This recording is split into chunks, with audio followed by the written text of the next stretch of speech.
ಸಾರ್ವಜನಿಕ ತೆರಿಗೆ ಹಣದಲ್ಲಿ ನಿರ್ಮಿಸಿರುವ ಅಭಿವೃದ್ಧಿ ಕಾಮಗಾರಿಗಳು ಜನರಿಗೆ ಉಪಯೋಗವಾಗಬೇಕಾದರೆ ನಿರ್ಲಕ್ಷ್ಯದಿಂದ ಅವು ದುರ್ಬಳಕೆಯಾಗುತ್ತಿರುವುದು ಆತಂಕಕಾರಿ ಬೆಳವಣಿಗೆಯಾಗಿದೆ.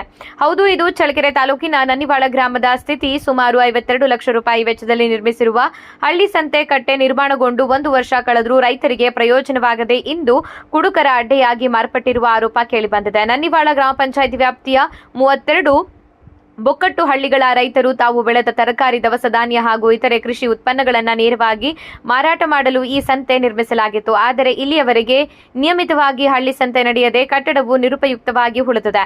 ಸಂತೆ ಆವರಣದಲ್ಲಿ ಎಲ್ಲೆಂದರಲ್ಲಿ ಮದ್ಯದ ಖಾಲಿ ಬಾಟಲಿಗಳು ಬಿದ್ದಿರುವುದು, ಕೆಲವೆಡೆ ಬಾಟಲಿಗಳನ್ನು ಹೊಡೆದು ಹಾಕಿರುವುದು, ಇನ್ನು ಕೆಲವು ಕಡೆ ಸಾಲಾಗಿ ಜೋಡಿಸಿ ಇಟ್ಟಿರುವುದು ಕಂಡುಬರುತ್ತಿದೆ. ಇದರಿಂದ ಸಾರ್ವಜನಿಕ ಆಸ್ತಿ ದುರ್ಬಳಕೆ ಸ್ಪಷ್ಟವಾಗಿ ಗೋಚರಿಸುತ್ತಿದೆ. ಗ್ರಾಮೀಣ ಪ್ರದೇಶದಲ್ಲಿ ಅಕ್ರಮ ಮದ್ಯ ಮಾರಾಟ ಹೆಚ್ಚುತ್ತಿರುವ ಪರಿಣಾಮ ಶಾಲೆಗಳು, ಕಾಲೇಜುಗಳು, ಸರ್ಕಾರಿ ಕಟ್ಟಡಗಳು ಹಾಗೂ ಸಾರ್ವಜನಿಕ ಸ್ಥಳಗಳೇ ಕುಡುಕರ ಅಡ್ಡೆಗಳಾಗುತ್ತಿರುವುದು ಕಳವಳಕಾರಿ ಸಂಗತಿಯಾಗಿದೆ. ಸಂಬಂಧಪಟ್ಟ ಅಧಿಕಾರಿಗಳು ಹಾಗೂ ಗ್ರಾಮ ಪಂಚಾಯಿತಿ ಆಡಳಿತ ಕೂಡಲೇ ಕ್ರಮ ಕೈಗೊಂಡು ರೈತ ದೃಷ್ಟಿಯಿಂದ ಹಳ್ಳಿ ಸಂತೆಯನ್ನ ಆರಂಭಿಸಿ ಸಾರ್ವಜನಿಕರ ಆಸ್ತಿಯನ್ನ ಸಂರಕ್ಷಿಸಬೇಕು ಎಂದು ಗ್ರಾಮಸ್ಥರು ಆಗ್ರಹಿಸಿದ್ದಾರೆ.